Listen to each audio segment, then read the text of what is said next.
le prince des croyants, l'imam Ali alayhi salam. Bismillah ar-Rahman ar-Rahim. L'imam Ali avant sa naissance et jusqu'à son martyre. Un monde avant sa naissance alayhi salam. Certains se trompent lorsqu'ils pensent que la vie dans toutes ses étapes commence le jour où une personne quitte le ventre de sa mère et se termine lorsqu'elle rentre sur terre. La religion et les prophètes ont corrigé cette erreur et ont dit aux gens que, tout comme la vie précède la naissance de longues périodes, elle ne finit pas simplement par retourner à la poussière. Il existe de nombreuses références qui indiquent l'existence d'un monde d'avant la vie biologique, ainsi que de nombreux textes sur le monde de la résurrection et de l'au-delà. Ce qui nous intéresse ici est le premier monde. Parfois, on le nomme le monde de l'atome. Et d'autres fois, on le nomme le monde des lumières ou avant Adam, et ainsi de suite. Dans l'école des Ahlul Bayt alayhim salam, il existe deux opinions. Premièrement, lors de la création d'Adam, ses enfants sont apparus sous forme d'atomes du premier jusqu'au dernier de ses descendants. Selon certains récits, ces atomes seraient issus de la nature d'Adam lui-même. Cet atome avait un esprit et des sentiments suffisants pour écouter, parler et répondre.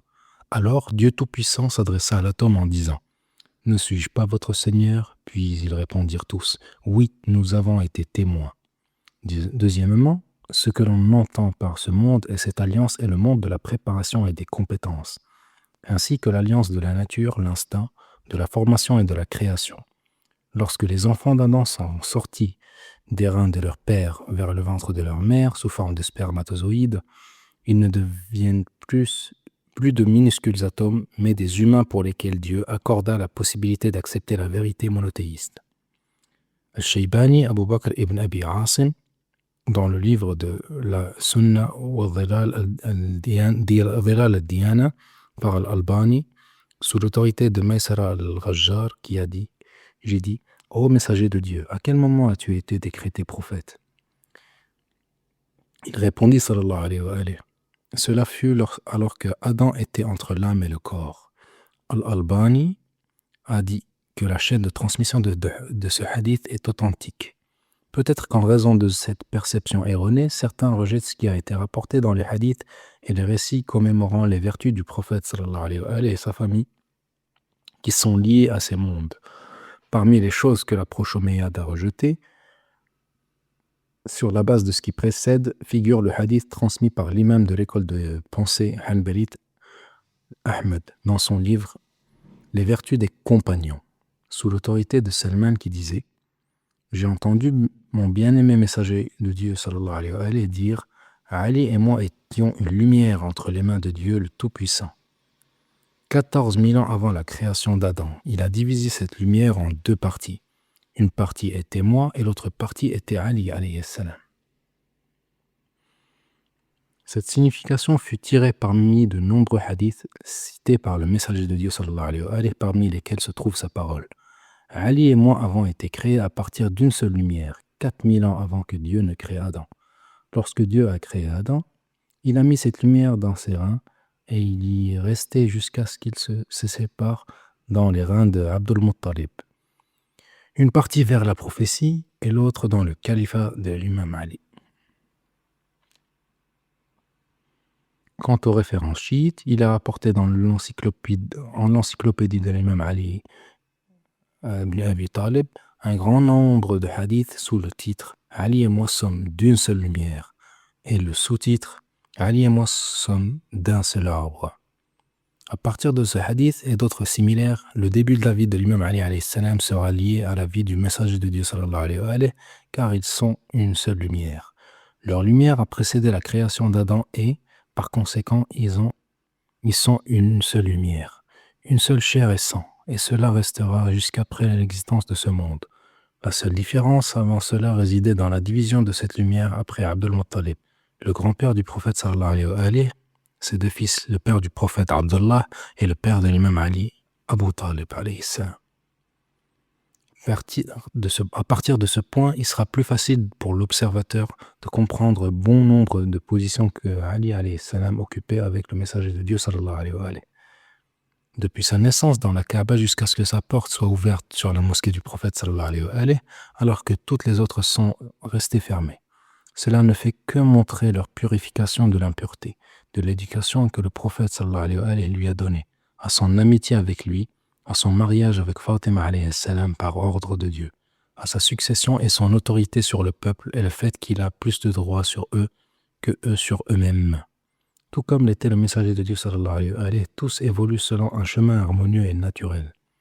Et quand ton Seigneur tira une descendance des reins des fils d'Adam et les fit témoigner sur eux-mêmes, « Ne suis-je pas votre Seigneur ?» Ils répondirent, « Mais si, nous en témoignons, afin que vous ne disiez point au jour de la résurrection, vraiment, nous n'y avons pas fait attention. » Al-Qurtubi a dit dans son interprétation, il émet un rappel pour eux, de ce qui se passa le jour des alliances, qui est le jour où ils ont contracté avec leur Seigneur dans le monde de l'atome, où il leur montra sa seigneurie sur eux. Sa naissance dans la Kaaba Sharifa. Ali ibn Abi Talib alayhi salam, ibn Abd al-Muttalib, est né le 13 du mois de Rajab de l'an 30 après l'année de l'éléphant, coïncidant avec la 10e année précédant la mission du prophète sallallahu alayhi wa alayhi. Cette naissance bénie a eu lieu à l'intérieur de la Sainte Kaaba lors d'un événement sans précédent qui n'existera plus dans l'histoire de l'humanité. Avant d'expliquer l'origine de l'incident, il convient de préciser rapidement que les vertus et statuts qui sont évoqués sur le messager de Dieu, l'imam Ali alayhi salam, ou le reste des imams, ne sont pas seulement destinés à montrer la gloire de cet homme ou la grandeur de leur position. Plus que cela, il s'agit d'une déclaration selon laquelle il est la preuve de Dieu sur sa création et que Dieu l'a choisi en lui accordant ce qui n'a pas été accordé au reste de la création. Ces hadiths faisant référence aux stations élevées et aux degrés exceptionnels sont comme des guides pour le droit chemin et une carte pour la destination qui est un guide vers la preuve divine.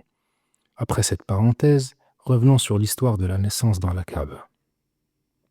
Cheikh As-Sadouk, que Dieu lui fasse miséricorde, mort en 381 après l'Hégire, a mentionné la naissance de l'imam Ali dans la Kaaba dans un certain nombre de ses récits, avec sa chaîne de transmission traçable jusqu'à Saïd ibn Jubayr qui a déclaré « Yazid ibn Qanab a dit « J'étais assis avec Abbas ibn Abd al-Muttalib et un groupe de Abd al-Uzza devant la maison sacrée, lorsque Fatima bint Asad, la mère du commandeur des croyants, alayhi salam, enceinte de 9 mois, fut prise par le travail de l'accouchement et dit « Mon Seigneur, je crois en toi et aux messagers, et aux livres qu'ils ont transmis de toi.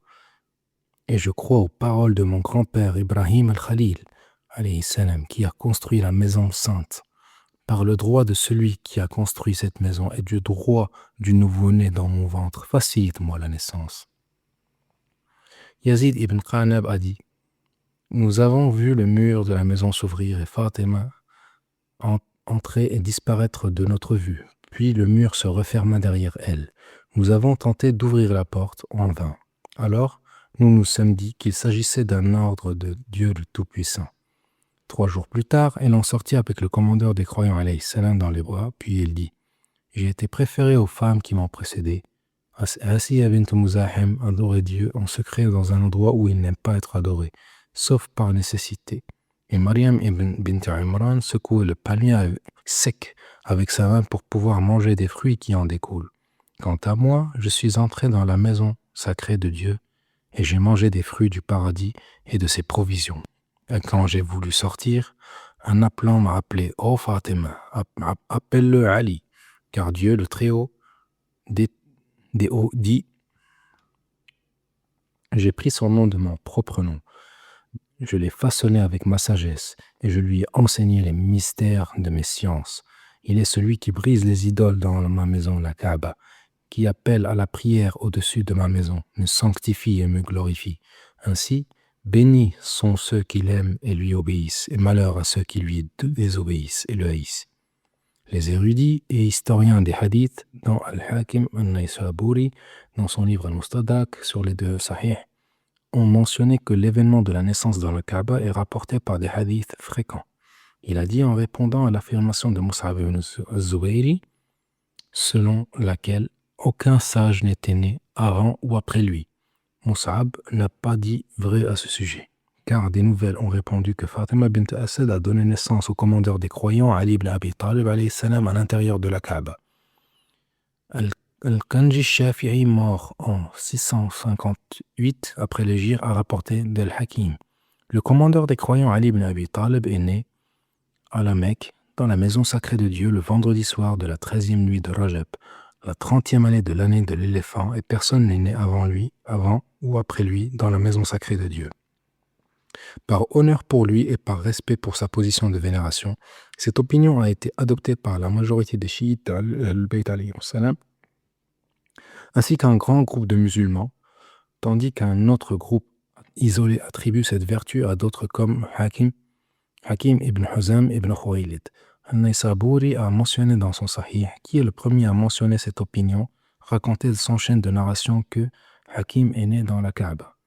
Il est important de mentionner 2 points ici. Le premier est que personne n'avait mentionné cet événement de Hakim ibn Huzam avant Muslim ibn al-Hajjaj al-Naysaburi, décédé en l'an 261 après l'Hégire.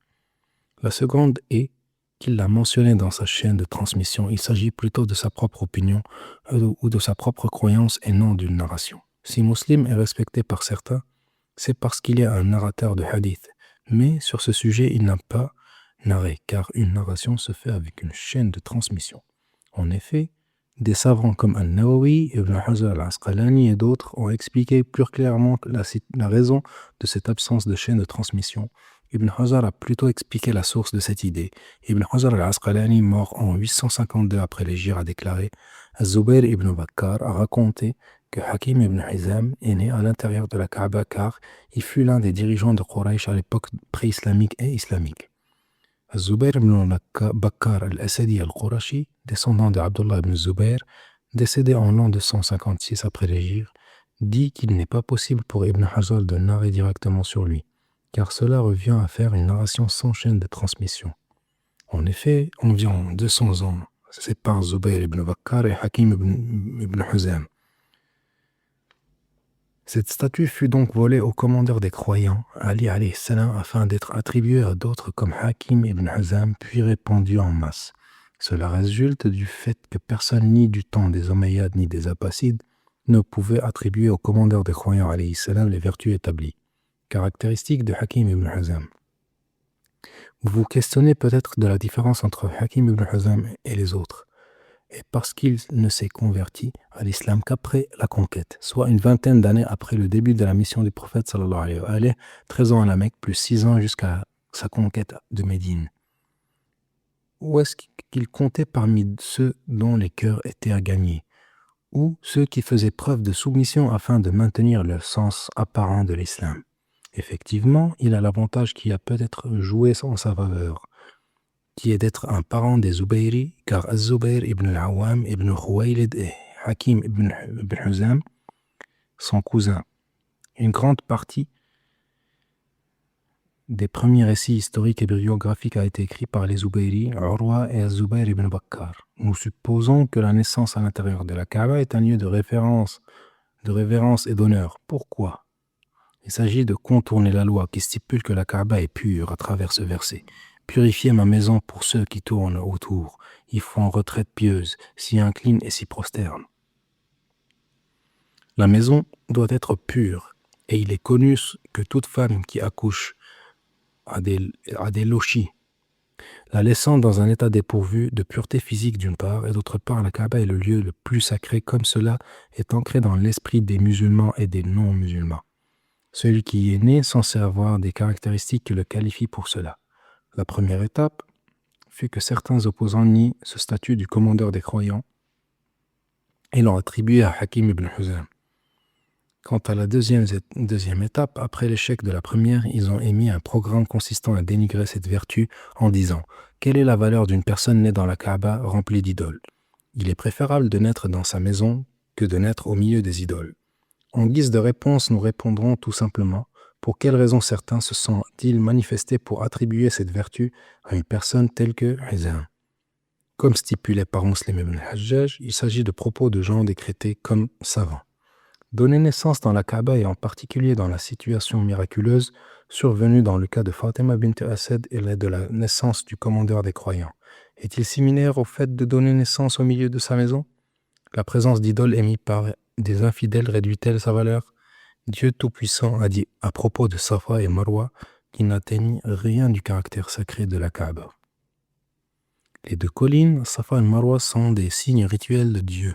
Celui qui fait le pèlerinage à la maison Al-Kaaba ou fait la Umrah, nul reproche à lui, c'est une vertu d'accomplir les 7 parcours rituels entre ces deux collines. En raison de l'hésitation de certains musulmans à faire le tawaf entre eux, à cause de la présence d'idoles des deux côtés, Allah Tout-Puissant leur a dit qu'ils faisaient partie des symboles de Dieu et que la présence de ces idoles réalisées par les infidèles ne nuirait pas à leur symbolisme. Les parents de Ali alayhi salam. Quant à son père, Abu Talib, le cheikh de la Batha, et croyant de Quraysh qui cachait sa foi, Dieu lui octroya une double récompense en lui donnant le titre de soutien du prophète sallallahu alayhi wa sallam et celui de garant durant sa vie. Mais plus tard, malgré ces titres, il fut dénigré, beaucoup l'attaquèrent et insistèrent sur son incrédulité dans le seul but de porter atteinte au statut de son fils Ali alayhi salam. Nos savants et les savants de l'école des califes justes ont écrit des livres dans lesquels ils établirent des preuves de sa présence sur la foi et de sa dissimulation dans son islam. Il en va de même pour son honorable mère Fatima bint Asad alayhi salam, qui s'est convertie à l'islam et a pris soin du prophète sallallahu alayhi wa sallam durant sa jeunesse, et que le prophète sallallahu alayhi wa sallam présenta comme étant sa mère après sa mère biologique. La considération du prophète sallallahu alayhi wa sallam pour son cousin Ali alayhi salam. Le prophète al-Mustafa, l'élu, alors âgé de 30 ans, entourait ce nouveau-né Hashimi avec la plus grande attention et le plus grand soin, au point qu'il le portait et l'accompagnait dans les familles de Quraysh. Dans une démonstration délibérée, afin de démontrer l'intensité de la relation, et même de l'attachement et de l'éducation. Ali alayhi salam en a parlé en disant: vous connaissiez ma position auprès du messager de Dieu sallallahu alayhi wa sallam par une parenté très proche et un statut spécial. Il m'a mis sur ses genoux quand j'étais nouveau-né, me tenant contre sa poitrine, m'enveloppant dans son lit, son corps me touchant, sa barbe me sentant, et il mâchait une chose puis me l'a donnée à manger. Il n'a trouvé aucun mensonge dans mes paroles, ni aucune erreur dans mes actes. Cet intérêt porté à son égard dès le début, alors qu'il n'y avait pas encore eu de prophétie énoncée, ni aucun message ou appel, montre tout simplement qu'il partage une seule lumière et que cela fait partie de la préparation de sa personnalité jusqu'à ce qu'il devienne l'éduqué du messager de Dieu sallallahu alayhi wa sallam. Ce texte révèle la période au cours de laquelle ces détails ont eu lieu, qui, selon nous, correspond à moins de 4 ans de la vie de Ali alayhi salam. Le prophète sallallahu alayhi wa sallam a emmené Ali alayhi salam hors de chez lui et lui accordait une grande attention. Il se peut que cela se passa au cours de la 5e année de la vie de l'imam Ali alayhi salam et de la 35e année de la vie du messager de Dieu sallallahu alayhi wa sallam, lorsque l'élu a complètement retiré Ali alayhi salam de sa maison pour l'installer dans la sienne, alors qu'il était marié à Khadija depuis environ 10 ans. Une année stérile s'était écoulée pour les Quraysh, raison pour laquelle le prophète sallallahu alayhi wa sallam et Abbas ibn Abdul Muttalib se rendirent chez Abu Talib et lui suggèrent d'alléger le fardeau de sa famille. Abbas prit Ja'far avec lui et le prophète sallallahu alayhi wa sallam emmena Ali chez lui. L'imam parle de cette étape en disant: je le suivais à la trace, tel un bébé suivait sa mère. Il m'apprenait chaque jour de son caractère et m'ordonnait de l'imiter.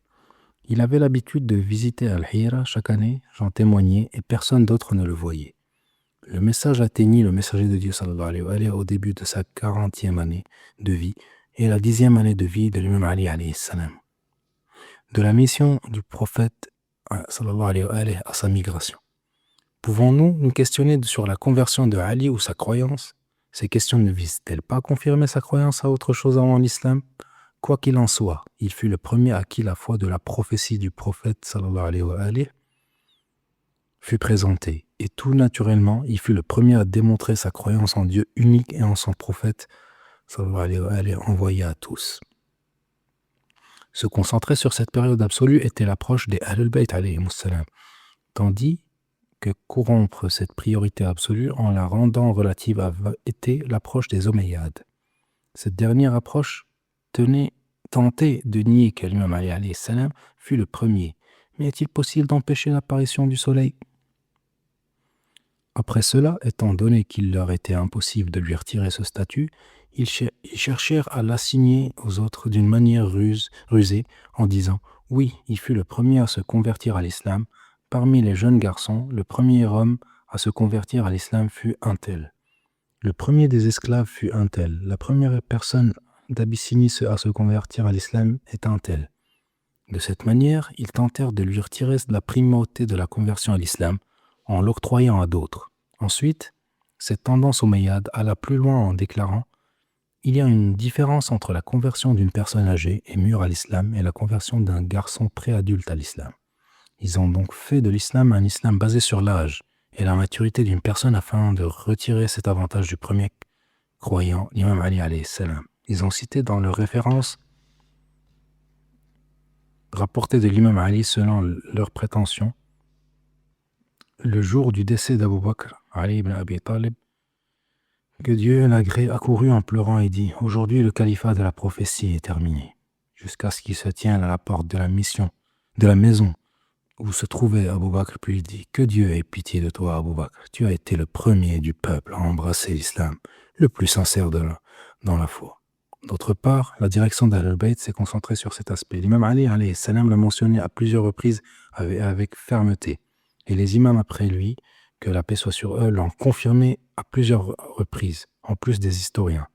Dans l'encyclopédie de l'imam Ali alayhi salam, Durray Shahri,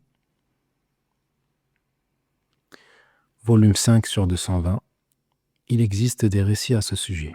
Sous l'autorité du messager de Dieu sallallahu alayhi wa alayhi, le premier des croyants à embrasser l'islam et le plus sincère d'entre eux dans la foi est Ali ibn Abi Talib alayhi salam. Sous l'autorité de l'imam Ali alayhi salam qui dit « Je suis le plus juste et le premier à distinguer. J'ai embrassé l'islam avant que les gens ne se convertissent à l'islam et j'ai prié avant qu'ils ne prient. » Sous l'autorité de l'imam Sadiq alayhi salam, lors de sa visite à son grand-père, le commandeur des croyants Ali alayhi salam, tu fus le premier des gens à embrasser l'islam et le plus sincère d'entre eux dans la foi. Dans le livre de Fada'il al-Sahaba de Ahmed ibn Hanbal, de Zayd ibn Arqam et ibn Abbas, sous l'autorité du prophète sallallahu alayhi wa alayhi, Ali alayhi salam fut le premier à se convertir à l'islam et le premier à prier avec le messager de Dieu sallallahu alayhi wa alayhi. L'imam Ali alayhi salam est le calife du prophète sallallahu alayhi wa alayhi et le gardien depuis l'événement de la résidence. Au cours de la 3e année de la mission, le prophète sallallahu alayhi wa alayhi a annoncé à son clan, le plus proche que Ali alayhi salam était son successeur, gardien et imam sur la création après lui. Cela les surprit car, malgré le fait qu'il y avait parmi eux des personnes âgées et des notables, c'est Ali alayhi salam qu'il désigna calife pour tous. Cet acte contredisait catégoriquement tous ceux qui ont affirmé que l'islam de Ali ibn Abi Talib était inférieur à l'islam des personnes les plus âgées. Le prophète sallallahu alayhi wa alayhi leur a donc fait comprendre que l'adhésion de cet homme à l'islam, aussi jeune soit-il, ne l'empêcha pas d'être nommé tuteur, imam et guide du peuple après le messager sallallahu alayhi wa alayhi. Cette nomination n'était ni formelle ni théorique. Elle démontrait plutôt le début de son imama et le commencement de son travail de protection du prophète sallallahu alayhi wa alayhi, l'accompagnant constamment et priant avec lui sous lui et la vue de Quraysh. Ali alayhi salam continua à le défendre, tout particulièrement en dissuadant les enfants dont les parents incitaient à nuire au prophète sallallahu alayhi wa alayhi. Ce rôle s'est accru après la mort de son père Abu Talib alayhi salam, au cours de la 10e année de la mission du prophète sallallahu alayhi wa alayhi. Les Quraysh intensifièrent leurs abus envers le prophète sallallahu alayhi wa alayhi, qui finit par dire « Les Quraysh ne m'ont pas atteint jusqu'à la mort de mon oncle Abu Talib alayhi salam. » 3 ans plus tard, au cours de la 13e année de la mission, le prophète sallallahu alayhi wa alayhi décida d'émigrer et confia ses dépôts des gens à l'imam Ali alayhi salam. Ce dernier, alayhi salam, passa la nuit dans le lit du prophète sallallahu alayhi wa alayhi afin qu'il puisse sortir sain et sauf et se mettre en route vers Médine. Il fut attaqué par ceux qui furent choisis par Quraysh parmi les jeunes coriaces de toutes les tribus afin d'assassiner le prophète sallallahu alayhi wa alayhi, et il les affronta alors qu'ils étaient une 50aine de combattants face à lui. À ce propos, Al-Jazari ibn Athir dans Asad al-Ghaba fi Ma'rifat al-Sahaba, pendant cet événement, Dieu, dans une communication avec ses anges, leur dit « Vous n'êtes pas comme Ali ibn Abi Talib. J'ai établi une fraternité entre lui et mon prophète sallallahu alayhi wa alayhi pour le protéger. il se sacrifia et passa la nuit sur son lit. Mikaël près de ses pieds, Djibril près de sa tête, et en disant « Bakhin, Bakhin, qui est comme toi, ô Ibn Abi Talib, dont celui Dieu vante les mérites auprès des anges. » Alors Dieu le Tout-Puissant révéla à son messager, sallallahu alayhi wa alayhi, alors qu'il se dirigeait vers Médine au sujet de Ali. Et il y a parmi les gens celui qui se sacrifie pour la recherche de l'agrément d'Allah. La première pratique du calife et successeur du prophète sallallahu alayhi wa alayhi. Quelques jours après son départ, le prophète sallallahu alayhi wa alayhi conseilla à Ali d'aller chez les Quraysh pour les informer de son départ de la Mecque pour Médine, et que quiconque a un dépôt confié au prophète sallallahu alayhi wa alayhi doit se rapprocher de l'imam Ali alayhi salam pour le récupérer avant son départ. Peut-être que ce coup porté à l'orgueil et au pouvoir des Quraysh était plus important que l'arrivée en sécurité du prophète sallallahu alayhi wa alayhi à Médine. Les tyranniques Quraysh n'avaient aucune objection à ce qu'une personne quitte secrètement l'endroit tant que cela ne nuisait pas à leur fierté. Cependant, qu'un jeune homme d'environ 23 ans vienne leur annoncer son départ dans 3 jours en public, accompagné des 3 Fatima, était extrêmement dangereux.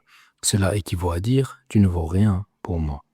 Cette action du messager de Dieu sallallahu alayhi wa alayhi était une mise en pratique de son successeur, afin de confirmer ce qui s'est passé le jour de la résidence, et prouver une fois de plus qu'il était son tuteur, successeur et héritier. Le premier combat de l'imam Ali contre Quraysh. L'histoire rapporte que le premier combat de l'imam Ali eut lieu avec les Quraysh et que son épée fut la première à avoir été brandie contre les ennemis pour défendre l'islam. Cheikh At-Tousi a rapporté une lettre du prophète, que le prière de Dieu et la paix soit sur lui et sur sa famille, parvint au commandeur des fidèles, que la paix soit sur lui, lui ordonnant d'émigrer. Il informa donc les croyants qui étaient à ses côtés et leur ordonna de s'enfuir sous couvert de la nuit vers l'endroit Dhitwa. Il alayhi salam partit accompagné de Fatima, la fille du messager sallallahu alayhi wa alayhi, sa mère Fatima bint Asad ibn Hashim et Fatima, fille de Az-Zubayr ibn Abd al-Muttalib. Ils furent suivis par Ayman, fils de Ayman, le serviteur du messager d'Allah sallallahu alayhi wa alayhi, ainsi que Abu Waqid qui conduisait les chameaux. Constatant sa violence envers ces derniers, il lui ordonna plus de douceur. En chemin, des personnes ainsi que Al-Harith bin Umayya l'interpellèrent. L'imam Ali alayhi salam les reconnut et leur dit « Je vais chez mon cousin, le messager de Dieu sallallahu alayhi wa alayhi à Yathrib. Celui qui souhaite que je coupe sa chair et verse son sang, qu'il m'en empêche ou qu'il s'approche de moi. » Il fit descendre les femmes et s'approcha d'eux. En dégainant son épée, ils lui ordonnèrent de faire demi-tour. Et il répondit « Et si je ne le faisais pas ?» Ils dirent « Tu retourneras à contre-cœur ou tu périras. » Les chevaliers s'approchèrent des montagnes pour l'attaquer. Il riposta et les tua. Après des jours de marche acharnée et épuisante, il arriva avec le groupe des Fawatim et quelques musulmans qui le rejoignirent à Quba, la périphérie de Médine, où le prophète sallallahu alayhi wa alayhi attendait son arrivée depuis plusieurs jours. À son arrivée, il entreprit de trouver une résidence avec sa mère, Fatima bint Asad. Il était alors âgé d'environ 24 ans. Il commença à travailler pour se nourrir sans prendre en compte son lien de parenté avec le prophète sallallahu alayhi wa alayhi, donnant ainsi une leçon à ceux qui désiraient en tirer un enseignement. Il travaillait dans une palmeraie, travail grâce auquel il subvenait à ses besoins et à ceux de sa mère. Son mariage avec Fatima Zahra alayhi salam, au cours de la 2e année de l'Hégire, Dieu Tout-Puissant accorda la victoire à son prophète sallallahu alayhi wa alayhi dans la bataille de Badr. Et Ali alayhi salam, alors âgé de 25 ans, émergea par son héroïsme et son courage. Il épousa Fatima dans une histoire intéressante que nous évoquerons brièvement, bien qu'elle mérite d'être développée en raison du camouflage de certains détails importants. Lorsque Fatima atteignit l'âge des 10 ans, qui était l'âge requis pour le mariage selon la coutume de l'époque, plusieurs compagnons du prophète sallallahu alayhi wa alayhi voulurent l'épouser. Il ne fait aucun doute que chacun aspirait à une perfection et une lignée avec le messager de Dieu sallallahu alayhi wa alayhi, car il est naturel que celui qui devient le gendre du messager sallallahu alayhi wa alayhi, régnant sur Médine, obtienne un statut religieux et mondain. Durant le mois de Ramadan, le prophète scella le mariage de Fatima et Ali, suivant l'ordre de Dieu, et durant le mois de Dhul Hijjah, il fut célébré. Nous révélerons ici quelques points importants. Ce mariage entre Ali et Fatima ne résulte pas de la propre opinion du prophète sallallahu alayhi wa sallam, parce qu'il était seulement son cousin, mais il s'agissait d'une recommandation divine. Par conséquent, il n'est pas possible de le comparer à un autre, comme certains l'ont fait en comparant le mariage de Ali et Fatima alayhi salam au mariage de Uthman et Ruqayya, car la différence est très grande. D'une part, il fut divin, et d'autre part, Ali était la seule personne équivalente à Fatima. En dehors de lui, il n'aurait jamais eu d'équivalent. Le prophète sallallahu alayhi wa sallam rejetait les demandes de mariage de tous ses compagnons qui se présentaient et déclarait qu'il attendait l'ordre de Dieu Tout-Puissant à son sujet jusqu'à ce que Ali se présente. Il sallallahu alayhi wa sallam accepta le même jour et arrangea le mariage.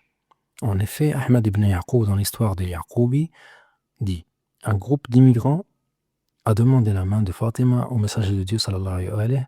Lorsqu'il la maria à Ali alayhi salam, il dit à ce sujet « Je ne suis pas à l'origine de ce mariage, c'est Dieu. » Dans le Mu'jam al-Kabir al-Tabarani de Abdullah ibn Mas'ud, du messager de Dieu sallallahu alayhi wa sallam, qui a dit « Dieu m'a ordonné de marier Fatima à Ali. » Ce mariage faisait partie du projet divin qui reliait Ali et le prophète, que la paix soit sur eux, comme nous l'avons dit, avant leur naissance, car ils étaient deux lumières. Tout ce qui viendra sera conforme à ce plan divin. Par eux, Dieu Tout-Puissant décrétera la descendance et la survie de la progéniture du messager comme lui-même l'a déclaré. Chaque prophète a sa progéniture issue de sa lignée. Et ma progéniture est issue de la lignée d'Ali. Et ceux-ci, Ahlul Bayt alayhimus salam, seront les héritiers de la connaissance du prophète sallallahu alayhi wa sallam, et parmi eux sera l'imam attendu. Ce qui suit a été déclaré dans le sermon sur le mariage récité par le prophète sallallahu alayhi wa sallam. Dieu m'a ordonné de marier Fatima à Ali, et j'atteste que je l'ai marié avec lui pour 400 mithqal d'argent. Il dit à Ali alayhi salam, as-tu satisfait? L'imam Ali a répondu, je suis satisfait, ô mon messager de Dieu. Bien sûr, il s'agit de la dot apparente. La dot réelle évoquée par les hadiths est différente. Ali et Fatima alayhi salam vécurent une vie conjugale qui dura de la fin de la 2e année de l'hégire jusqu'au milieu de la 11e année environ, avant qu'elle ne tombe en martyr. Ils furent bénis avec Al-Hassan, Al-Hussein, Zaynab et Kulthum. Muhsin fut avorté au moment de l'attaque de leur maison, après la mort du messager de Dieu sallallahu alayhi wa sallam. Cette famille contenait ce qui pouvait être considéré comme le meilleur exemple de vie conjugale, d'autant plus que les deux époux étaient infaillibles. L'imam Ali alayhi salam résuma leur vie ainsi. Par Dieu, je ne l'ai pas mise en colère. Je ne l'ai pas forcée à faire quoi que ce soit jusqu'à ce que Dieu le Tout-Puissant la prenne. De même, elle ne m'a jamais mis en colère, et elle ne m'a pas désobéi non plus. Peu importe l'affaire, lorsque je la regardais, mes soucis et mes chagrins se dissipaient. Par cette déclaration claire de l'imam, en plus de l'infaillibilité des deux époux, il est aisé de démentir tous les récits omeyyades qui évoquent les difficultés qui ont entravé leur relation conjugale. Les chevaliers des batailles et l'homme aux missions difficiles. Le chevalier des batailles. À Médine, le commandeur des croyants, alayhi salam, fut au premier plan dans les batailles du prophète sallallahu alayhi wa sallam, telle une manifestation de son excellence dans le jihad, le courage et l'initiative. La bataille de Badr en l'an 2 de l'hégire. Elle symbolise le soutien divin aux musulmans et l'ouverture du livre des victoires du Coran. La bannière des musulmans était entre les mains de Ali ibn Abi Talib. Ali, Hamza et Ubayda, les fils et petits-enfants d'Abdul Muttalib, étaient ceux qui avaient tué Shayba et Utba, les fils de Rabi'a, et son fils Al-Walid, de la famille des Banu Umayya et des anciens de Quraysh. Il faisait état d'un nombre total de 72 morts, dont la moitié des polythéistes tués par l'épée de l'imam Ali alayhi salam. La bataille de Uhud en l'an 3 de l'hégire. Ali ibn Abi Talib alayhi salam commença en tuant le porte-étendard des polythéistes, Talha ibn Abi Talha al-Abdari, qui défiait les musulmans en leur disant qu'il les précipiterait au paradis à travers son épée. Il fut suivi par son frère Uthman, qui fut tué par Hamza ibn Abdul Muttalib, puis par son frère Abu Saïd, et ainsi de suite jusqu'à atteindre 7 des Bani Abd ad-Dar qui se partageaient Ali et Hamza. C'était comme si la bannière des polythéistes était de mauvais augure. Personne ne la portait sans finir par être tué. Lorsque le combat tourna en faveur des musulmans, les archers désobéirent à l'ordre du messager de Dieu sallallahu alayhi wa sallam en descendant de la montagne, causant la mort de Hamza et Mus'ab. L'attaque contre le messager de Dieu sallallahu alayhi wa sallam s'intensifia. Il se tint sur les pentes de la montagne d'Uhud, entouré par le peu de personnes qui restèrent à ses côtés et appela Ali. Envahis-les.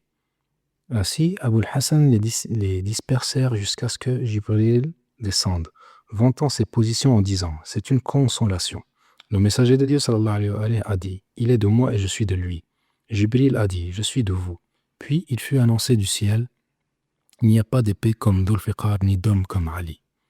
La bataille du fossé, Al-Ahzab, en lançant 5 des légires. La description coranique suffit à en donner un aperçu. Abr ibn Abdi Wud al-Amiri se trouva en danger parmi les musulmans. Après avoir été pris d'assaut, il traversa la tranchée. Al-Ahzab, verset 10, « Lorsqu'il venait sur vous, d'en haut et d'en bas, alors que les yeux étaient troublés et que le cœur remontait aux gorges, vous étiez plein de doutes contre Allah. » Là-bas, les croyants ont été testés, ils ont été secoués d'une violente secousse. L'épée de Ali alayhi salam l'attendait pour honorer les paroles de son frère et cousin, le prophète sallallahu alayhi wa alayhi. La foi dans sa totalité combat le polythéisme dans sa totalité. Ali coupa les jambes de Amr puis sa tête. Il déclara qu'aucun des polythéistes ne pourrait tenir tête à Ali ibn Abi Talib. Ce fut le début de la défaite des polythéistes grâce à ce coup qui modifia l'adoration des deux êtres qui sont les humains et les djinns.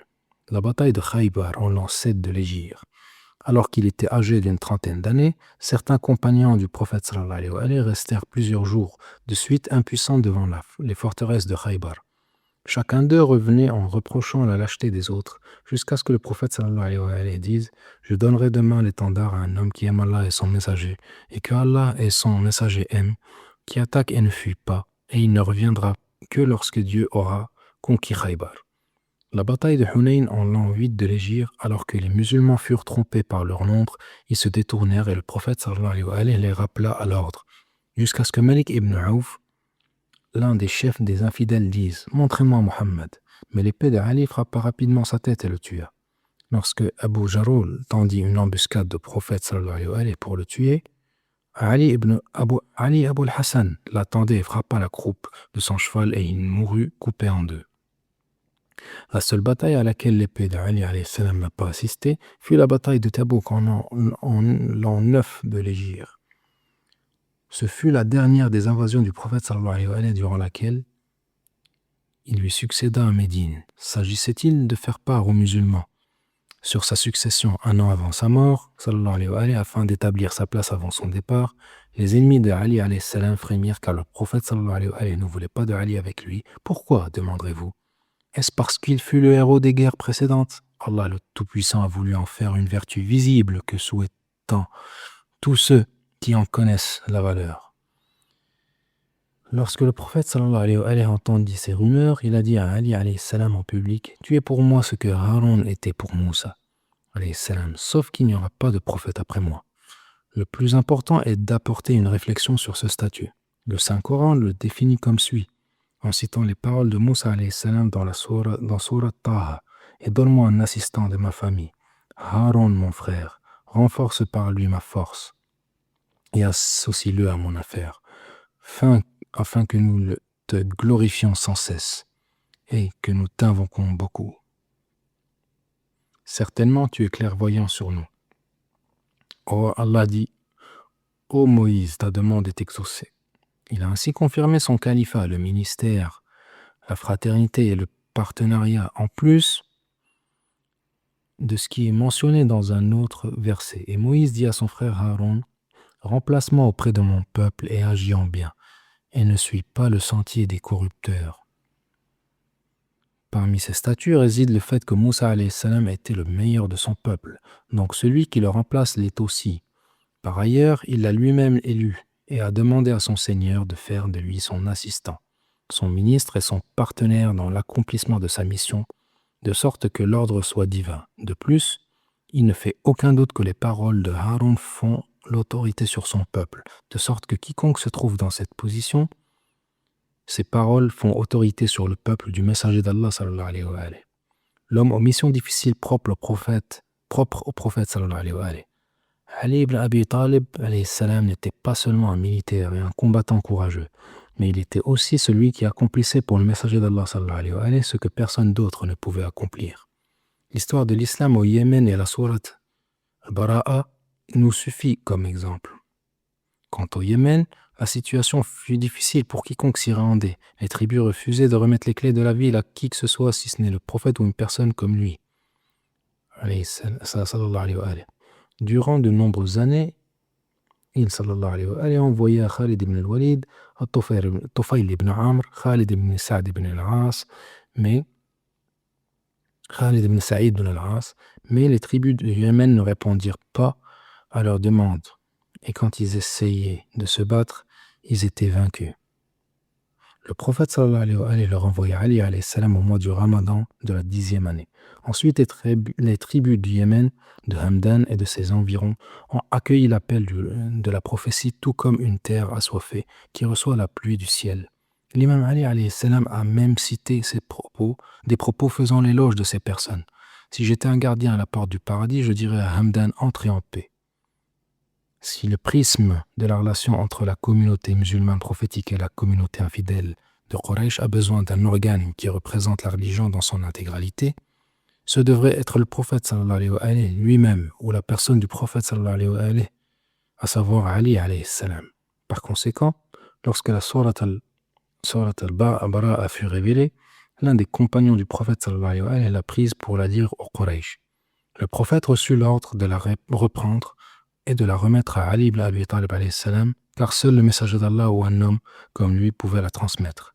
Il sallallahu alayhi wa alayhi a également dit que les Banu Waliya s'arrêtent, sinon j'enverrai un homme comme moi, dont l'obéissance est similaire à mon obéissance et la désobéissance similaire à ma désobéissance. Ces innombrables mérites. Depuis sa naissance, le prophète sallallahu alayhi wa alayhi a honoré Ali alayhi salam de louange et l'a revêtu des lauriers de l'honneur, non en raison de liens de parenté ou de fierté, mais plutôt dans un souci d'éclairer les gens, de les guider et de les avertir afin de les doter de la piété. Il a servi de guide pour orienter les gens vers la meilleure voie et les informer des imams qui guident selon leurs commandements. Sinon, dans leur perspective, le monde entier ne vaut pas plus qu'une sandale. Alors comment pourrait-il s'enorgueillir de quelque chose de si insignifiant?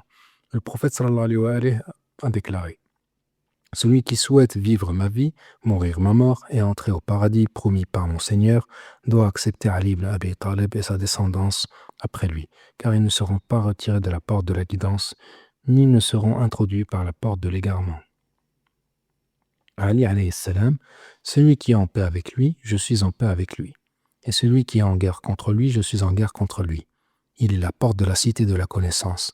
Celui qui cherche cette cité devrait le faire par sa porte. Sinon, il sera compté comme un voleur. Des centaines, voire des milliers de hadiths ont été prononcés par le prophète Muhammad sallallahu alayhi wa alayhi, parfois en petits comités, et d'autres fois lors de grandes assemblées telles que Ghadir. Il en a parlé aussi bien en temps de paix que de guerre. Certains étaient concis tandis que d'autres étaient détaillés. Nous voulons simplement mentionner quelques-unes des références dans les hadiths du prophète sallallahu alayhi wa alayhi concernant son frère et cousin Ali alayhi salam, et nous réservons une recherche détaillée sur ce sujet ultérieurement, afin de lui consacrer un sujet spécifique. Nous avons d'abord remarqué l'abondance de ces hadiths, que même les tentatives de dissimulation et les punitions pour leur diffusion à l'époque des Omeyyades et des Abbassides n'ont pas réussi à étouffer. Comme certains l'ont dit, ce que je dis sur quelqu'un dont les partisans ont caché les mérites par crainte et dont les ennemis les ont dissimulés par envie et que malgré ses vertus cachées, il a rempli les cœurs. Ils sont si nombreux qu'il est difficile de les compter et l'objectif est que les gens aient une voie claire de guidance, même si les négateurs tentent de les cacher. Nous avons également remarqué la diversité des thèmes et leur contenu. Bien que chacun d'eux indique clairement ou implicitement l'objectif souhaité, à savoir l'affirmation de l'imam d'Ali alayhi salam et de son autorité sur les musulmans. Ils ne sont pas exprimés de manière répétitive, mais plutôt par des styles différents et des approches variées, tout en visant le même but. Ces hadiths ont commencé par exposer les mérites de l'imam dès le début, et ce jusqu'à quelques jours avant le décès du prophète Muhammad sallallahu alayhi wa alayhi. Le plus explicite fut le jour de Ghadir, environ 70 jours avant son retour à Dieu, le Tout-Puissant. Parmi ces hadiths, on trouve le hadith Yawm ad-Dar, le hadith de la position de Haroun par rapport à Moïse, le hadith de je donnerai l'étendard, le hadith de le plus aimé de tes créatures, le hadith de je suis la cité du savoir et Ali en est la porte, ainsi que le hadith il est avec la vérité est avec lui, et il est avec le Coran et le Coran est avec lui, et bien d'autres. Son état à la mort du prophète sallallahu alayhi wa alayhi. Après que le prophète sallallahu alayhi wa alayhi eut accompli sa mission avec excellence, transmis le message de manière claire et conseillé la communauté avec une sollicitude infinie, son créateur lui fit éprouver ce que tout être vivant doit affronter, les signes de la mort. Que cela résulte d'une action intentionnelle comme un empoisonnement par un ennemi ou non, il reçut de son Seigneur cette parole: en vérité tu mourras et ils mourront ici aussi. Surat Az-Zumar, verset 30.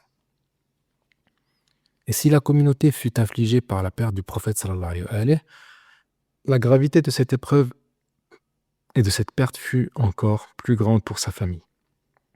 Et en particulier pour Ali alayhi salam.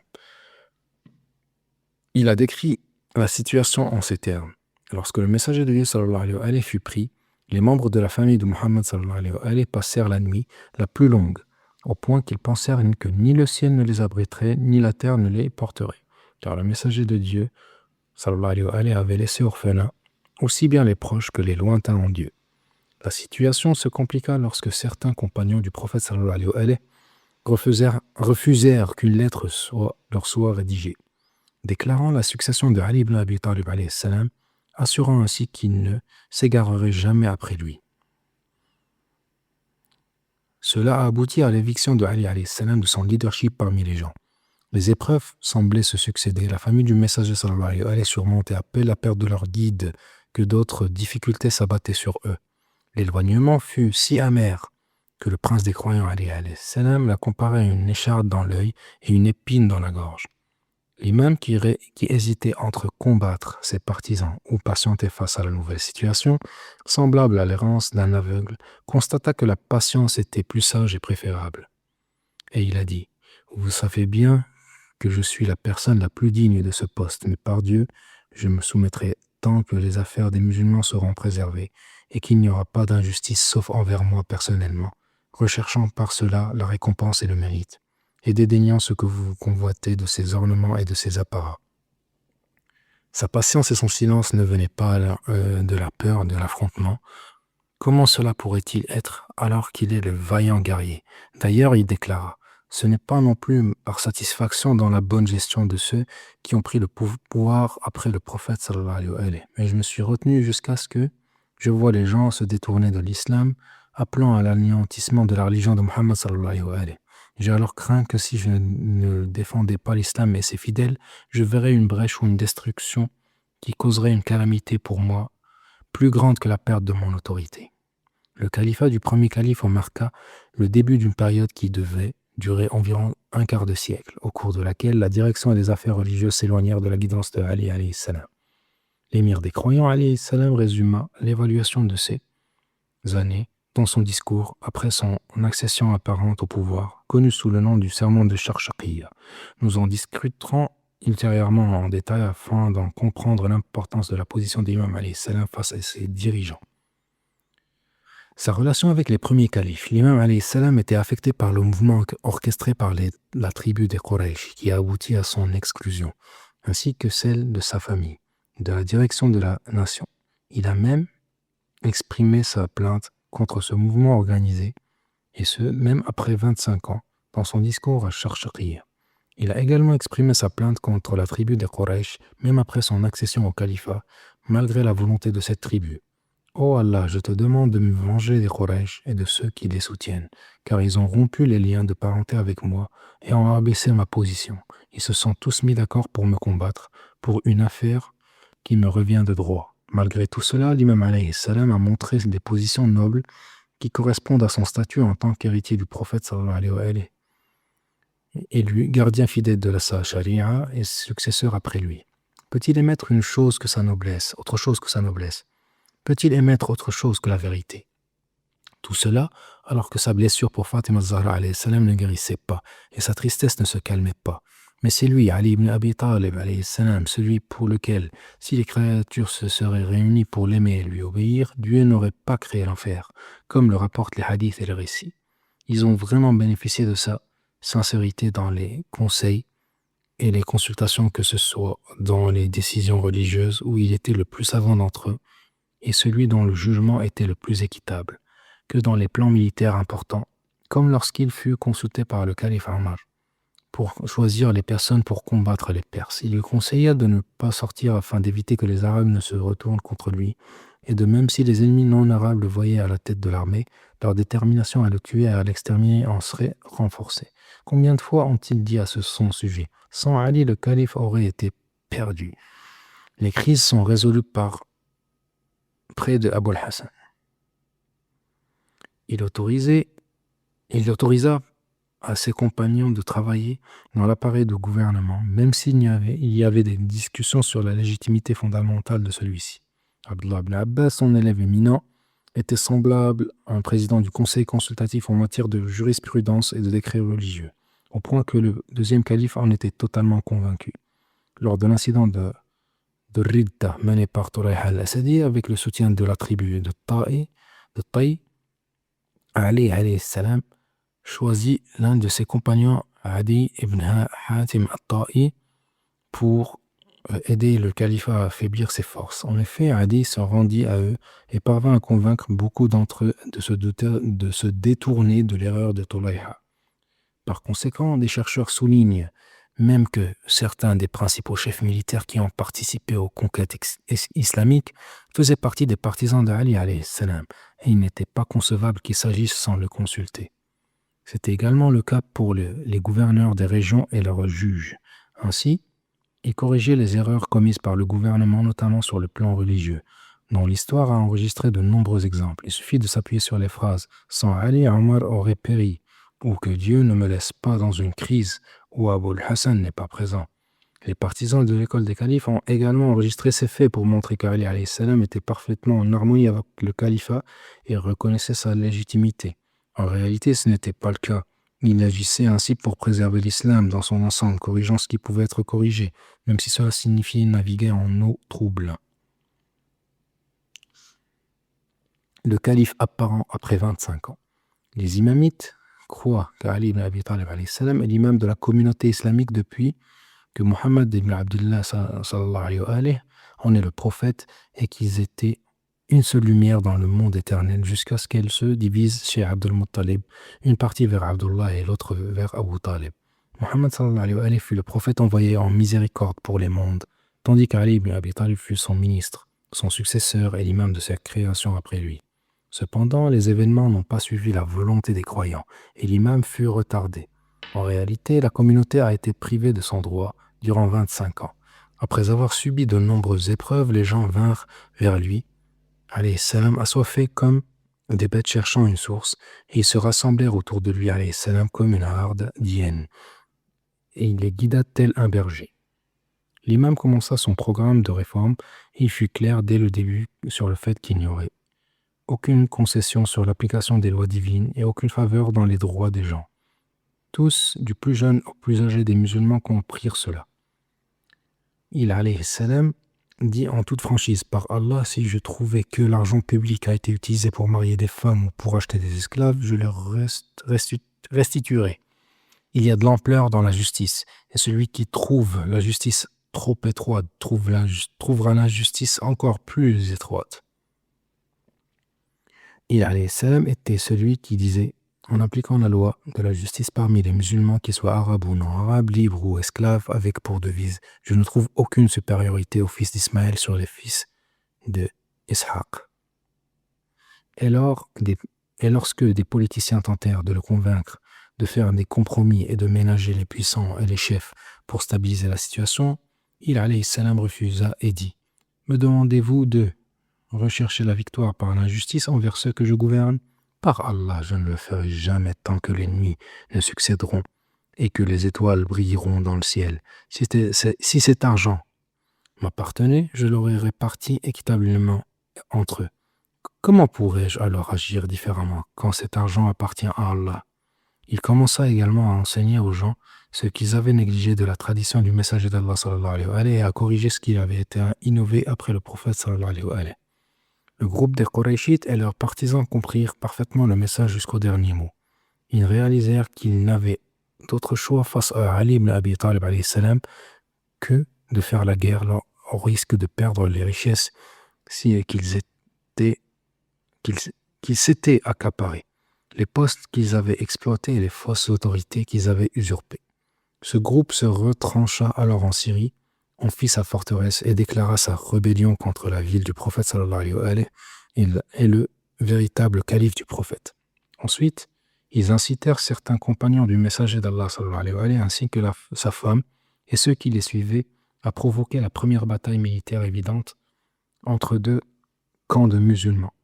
D'un côté de la bataille se trouvait le groupe des insurgés et de l'autre celui de l'imam Ali alayhi salam. Dans toutes les batailles, le camp opposé à Ali ibn Abi Talib alayhi salam était celui des insurgés, des traîtres et des sécessionnistes. Mais ces termes étaient utilisés en fonction du contexte prédominant, bien qu'ils s'appliquaient à chacun d'entre eux. L'imam alayhi salam n'avait d'autre choix que de combattre après avoir échangé de nombreuses correspondances où il réfutait leurs arguments absurdes et leurs justificatifs fallacieux. Dans ces discussions et celles de ses compagnons avec eux, face à l'entêtement et aux ambitions de ces derniers, il n'avait aucune autre option que de se battre ou de renier ce qui avait été révélé à Muhammad sallallahu alayhi wa sallam. Ses guerres contre ses ennemis pendant son califat. La guerre fut familière à Ali alayhi salam puisqu'il s'y était engagé alors qu'il n'avait pas encore 20 ans et qu'il fut le porte-drapeau et le héros des batailles du prophète sallallahu alayhi wa sallam et les bénédictions de Dieu soient sur lui et sa famille. Dans toutes ces guerres. Cependant, les 3 guerres qui furent imposées durant son califat apparent étaient complètement différentes. La bataille du Chameau, en Jumada de l'an 36 de l'Hégire. Ceux qui combattirent Ali alayhi salam ne pouvaient justifier leur action. Ils prétendaient parfois ne pas avoir prêté allégeance, alors qu'en réalité, ils l'avaient fait et avaient ensuite rompu leur serment. Même si, hypothétiquement, ils n'avaient pas prêté allégeance, cela ne justifiait pas le déclenchement d'une guerre qui causerait la mort d'un nombre musulman après l'acquisition du pouvoir acquis par Ali alayhi salam et l'allégeance que lui prêtèrent les gens. Les chefs de guerre opposés à Ali alayhi salam étaient Talha ibn Ubaydillah, Zubayr ibn al-Awwam et Aïcha fille de Abu Bakr. La bataille fut nommée la bataille du chameau car Aïcha, l'épouse du prophète, sallallahu alayhi wa sallam, montait un chameau pendant le combat. Le commandeur des croyants Ali alayhi salam dévoila les véritables intentions des 2 principaux chefs, Talha et Az-Zubayr, en disant « Chacun d'eux espère le pouvoir pour lui-même et le détourne de son compagnon. Ils ne sont liés à Dieu par aucun lien et n'ont aucun soutien de sa part. Chacun d'eux est comme un lézard portant son propre poison, et bientôt leur masque tombera. Par Dieu, s'ils obtiennent ce qu'ils veulent, l'un arrachera l'âme de l'autre, et l'autre viendra à bout du premier. Cela devint évident dès leur arrivée à Basra, où chacun voulait diriger la prière, et ils se disputèrent jusqu'à retarder l'heure de la prière. Ils rassemblèrent donc leurs troupes et emmenèrent l'épouse du prophète sallallahu alayhi wa sallam, telle une esclave mise en vente, se dirigeant vers Al-Basra. Après des échanges de lettres et des tentatives de l'imam Ali alayhi salam pour les convaincre de renoncer à la guerre, il ne reçut d'eux que cette réponse: Tu as emprunté un chemin par lequel tu ne reviendras pas, et tu ne te satisferas pas tant que nous n'aurons pas obéi à ton autorité. Nous n'obéirons jamais à ton autorité. Fais ce que tu veux faire. Paix. La montée en guerre était clairement dirigée par Talha et Az-Zubayr, qui entraîna Ibn Zubayr, qui entraîna son père avec lui, l'empêchant de se retirer et profitant de sa relation familiale avec Aïcha, l'épouse du prophète sallallahu alayhi wa sallam, puisqu'il était son neveu. Il plaça Aïcha au centre du conflit sans qu'elle ne soit réticente. Cela aboutit à un affrontement entre les 2 armées avec la défaite évidente de l'armée du chameau. Le chameau d'Aïcha fut abattu, marquant la chute du centre de commandement, et ceux qui avaient été attirés par les promesses de butin et de pouvoir s'enfuir. Talha fut tué par des tirs amis de Marwan ibn al-Hakam. On raconte que lors Lorsque la défaite commença dans l'armée, Zubayr ibn al-Awwam décida de se retirer et de quitter la bataille. Mais ce fut trop tard, le sang ayant déjà coulé abondamment. Il fut tué par Amr ibn Zarmouz alors qu'il était seul de son armée. La première bataille dans l'islam où les deux camps étaient composés de musulmans s'acheva ainsi, avec une faction loyale et une faction traîtresse, un camp stable et un camp rebelle. Le prix des ambitions des traîtres et de leurs désirs mondains fut d'au moins 2500 morts parmi eux.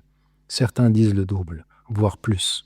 Par ma vie, tuer un seul musulman pour les ambitions de ceux qui cherchent à accéder au pouvoir, qui trahissent leur serment d'allégeance et qui se rebellent contre l'imam de la vérité, est déjà beaucoup. Que dire alors de ce nombre considérable? La bataille de Siffin en Safar de l'an 37 après l'Hégire.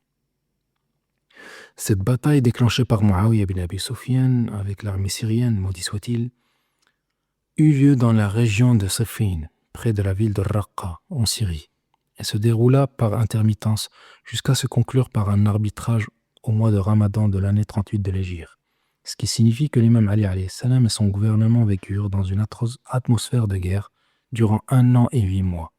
Les conditions de cette guerre commencèrent lorsque l'imam Ali alayhi salam destitua Muawiyah ibn Abi Sufyan de son poste de gouverneur de Syrie dans le cadre d'une campagne de purification et de réforme visant à remplacer les gouverneurs nommés avant son califat, alors que beaucoup d'entre eux acceptèrent et quittèrent leur poste au profit des nouveaux gouverneurs.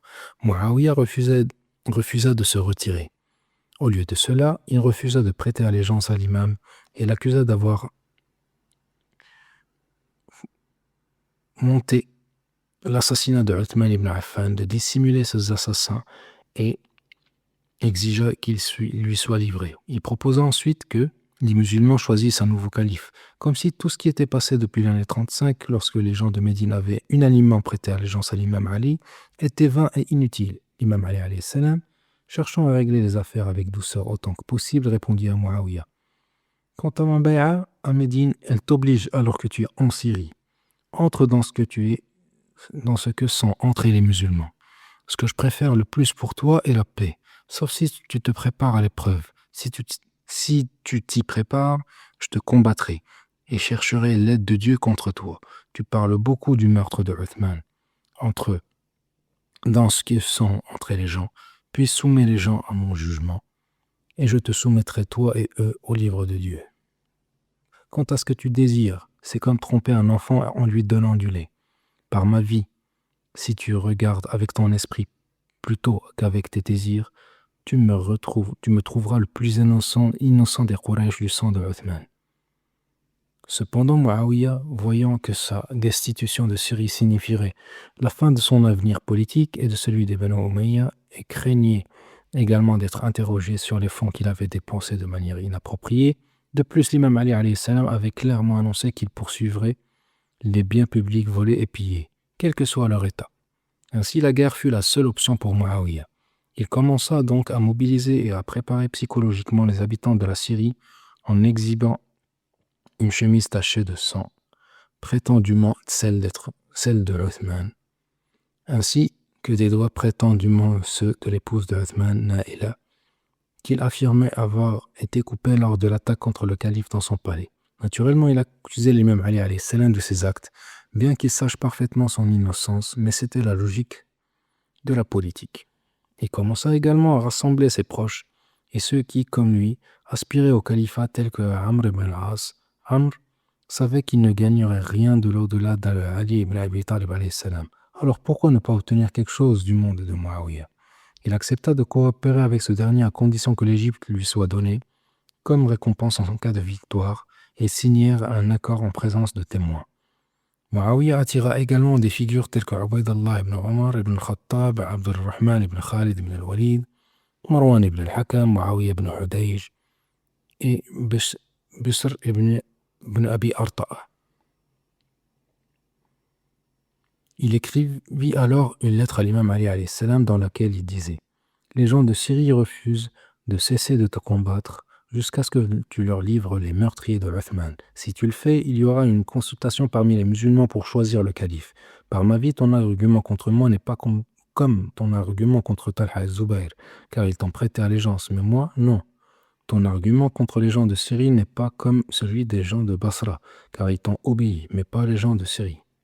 Après avoir mobilisé ses partisans de Koufa, Basra, Madain et d'autres endroits, l'imam Ali alayhi salam rassembla son armée et se dirigea vers Siffin, près de l'actuelle ville de Raqqa en Syrie. L'injustice de l'armée syrienne était évidente car, dès leur arrivée sur le champ de bataille, ils encerclèrent la rivière et empêchèrent l'armée de l'imam alayhi salam d'y accéder dans le but de les faire mourir de soif ou de les affaiblir avant le combat. Au contraire, lorsque l'armée de l'imam alayhi salam dirigée par Malik al-Ashtar arriva, ils furent strictement instruits par l'imam alayhi salam de ne pas commencer les hostilités.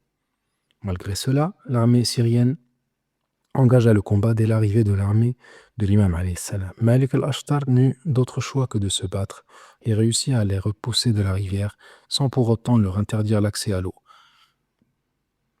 Le cours de la guerre penchait clairement en faveur de l'armée de l'imam Ali alayhi salam, grâce à sa planification stratégique, à son courage et à celui de ses commandants. Chaque martyr de son armée renforçait moralement ses combattants, tout en affaiblissant l'armée de Muawiyah. Lorsque Ammar ibn Yasser fut tué, les gens se rappelèrent des paroles du prophète sallallahu alayhi wa sallam disant qu'Ammar serait tué par un groupe rebelle, ce qui ébranla l'armée syrienne. Les tentatives de Muawiyah et Amr ibn al-As pour tromper leur armée en disant « Ceux qui l'ont tué tous sont ceux qui l'ont envoyé combattre » furent vaines. Si cela était vrai, alors le prophète sallallahu alayhi wa sallam aurait été responsable de la mort de Hamza ibn Abd al-Muttalib puisqu'il l'avait envoyé au combat. Ce qui est complètement absurde. Cependant, une autre ruse affecta une partie de l'armée de l'imam Ali alayhi salam. Amr ibn al-As ordonna de lever les exemplaires du Coran sur les lances, prétendant appeler à l'arbitrage. La bataille était sur le point de se terminer et Malik al-Ashtar était à un souffle de la tente de Muawiyah, qui préparait ses montures pour fuir. Mais la discorde se manifesta parmi les partisans de l'imam Ali alayhi salam, et certains d'entre eux menacèrent de se retourner contre lui avec leurs épées s'ils n'acceptaient pas l'arbitrage du Coran. L'imam leur dit « Malheur à vous, je suis le premier à appeler au livre de Dieu et le premier à y répondre. Il ne m'est pas permis ni acceptable dans ma religion de refuser d'accepter le livre de Dieu. Je combats pour qu'ils se conforment au jugement du Coran, car ils ont désobéi à Dieu, violé son pacte et rejeté son livre. Mais je vous ai informé qu'ils vous ont trompé et qu'ils ne veulent pas appliquer le Coran. » La fin de la bataille de Siffin et ses conséquences. Après l'arrêt des combats et la suspension de la confrontation, il fut convenu que les deux armées se retireraient, tandis que chaque camp enverrait son représentant à une réunion d'arbitrage et que les musulmans attendraient les résultats de cette réunion. Après près de 60 000 morts, dont, selon certaines estimations, 25 000 martyrs de l'armée de l'imam Ali alayhi salam et 40 000 tués de l'armée de Muawiyah. L'affaire se termina par un arbitrage où la ruse de Amr ibn al-As triompha de la naïveté d'Abu Musa al-Ash'ari. Celui-ci avait été imposé par les mêmes ignorants pieux qui avaient rejeté Abdullah ibn Abbas, choisi par l'imam Ali alayhi salam. L'arbitrage eut lieu durant le mois de Ramadan de l'an 38 de l'Hégire. La naïveté de al-Ash'ari s'avéra pire que l'arrêt des combats avec Muawiyah.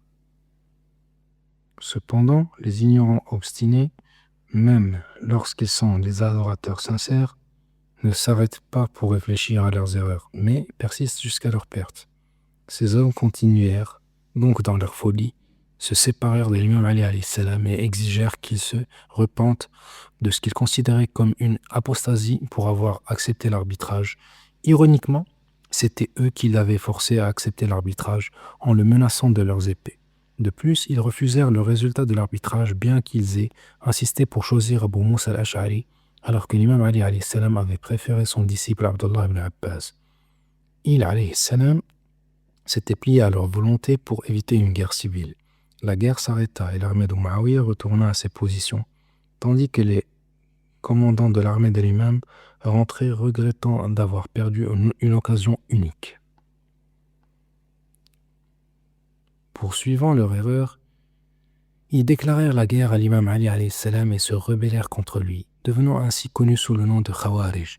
Ces circonstances préparent le terrain pour la troisième guerre contre l'imam alayhi salam, cette fois menée par ces mêmes dissidents, la bataille de Nahrawan. La bataille de Nahrawan est la guerre contre les Khawarij. Bien que la formation des Khawarij en tant que groupe opposé à l'imam Ali alayhi salam, le critiquant et parfois même le considérant comme apostat, et commençait dès les ruses des livres levés. En Siffin, ils ne se préparèrent à combattre l'imam Ali qu'au mois de Shawwal de l'an 37 de l'Hégire, après s'être séparés de l'imam Ali et éloignés de la communauté de Koufa.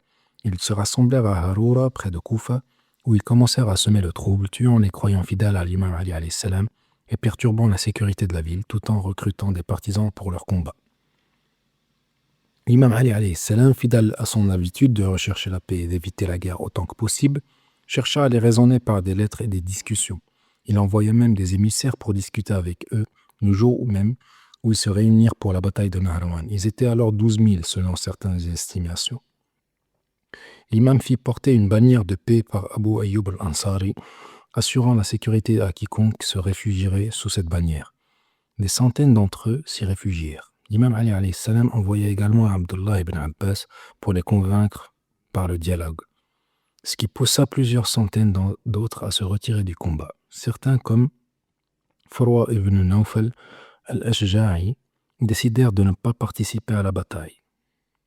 N'ayant aucun argument ou justification pour combattre l'imam alayhi salam, voyant son armée se décomposer à cause de ses désertions, leur chef Abdullah ibn Nawab al-Rasibi craignit la dissolution complète de ses forces et décida d'attaquer les partisans de l'imam avec ceux qui lui restaient. Les compagnons de l'imam sous sa direction les affrontèrent et les défièrent. L'imam ordonna de ne pas les achever les blessés et les remit à leur tribu pour qu'ils soient soignés. Les autres furent tués et moins de 10 d'entre eux survécurent. Le nombre de martyrs du côté de l'imam Ali alayhi salam était également d'environ une dizaine. Parmi les rares survivants de cette bataille se trouvait Abdurrahman ibn Muljam al-Muradi, qui portera plus tard la culpabilité de l'assassinat de l'imam Ali alayhi salam, commis de manière perfide. Son martyr en l'an 40 de l'Hégire. Bien que ses ennemis les accablaient de guerres incessantes, la courte période de 4 ans et 9 mois durant laquelle il exerça son califat, dont une brève période de paix, a offert un modèle suffisamment éloquent pour que tout dirigeant musulman à venir puisse le méditer et en faire un programme de gouvernance juste s'il le désire. C'était en effet une période brève et fugace, ne dépassant pas 2 ans, de la fin de la guerre contre les Khadrijites en Shawwal de l'an 38 de l'Hégire jusqu'au martyre de l'imam au mois de Ramadan de l'an 40 de l'Hégire. Les Khadrijites, bien qu'ils aient été vaincus militairement en Nahrawan, n'ont pas disparu en tant qu'idée, mais ils ont perduré pendant des siècles à venir. L'extrémisme découlant de l'ignorance ne se limite pas à une seule génération, et nous avons vu de nos jours des exemples similaires de personnes qui ont terni l'image de l'islam aux yeux des musulmans et des autres, en tuant, en violant, en détruisant tout cela par leur ignorance, prétendant agir au nom de l'islam alors qu'ils en sont bien éloignés. Parmi eux, certains ont commis le crime d'assassiner le wali, l'âme de Dieu, l'âme du prophète, le Coran, parlant la créature la plus aimée de Dieu, le successeur, la personne la plus chère à eux, même après le messager de Dieu, sallallahu alayhi wa sallam, qui est l'imam Ali alayhi salam. Ils ont dit pendant qu'ils l'assaillaient, le jugement appartient à Dieu, pas à toi, ô Ali. Maudit soit cette ignorance, voire cette bêtise, et maudit soit ceux qui la propagent. Oui, après la défaite des Kharijites à Nahrawan, certains d'entre eux ont ourdi le plan d'assassiner l'imam Ali alayhi salam en représailles pour leurs compagnons tués, perpétuant ainsi l'idée de tuer un musulman. Ainsi, Abdurrahman ibn Muljam al-Muradi est venu à Koufa armé d'une épée empoisonnée, profitant de l'occasion de l'aube solitaire où l'imam priait, dans une mosquée presque vide, et a perpétré l'assassinat alors que l'imam était en prosternation dans le mihrab de sa prière, le 19e jour du mois de Ramadan dans l'an 40 de l'Hégire du prophète sallallahu alayhi wa sallam. Fin du livre. Sallallahu wa sallam alayka ya sayyidi wa mawlaya Abul Hasan.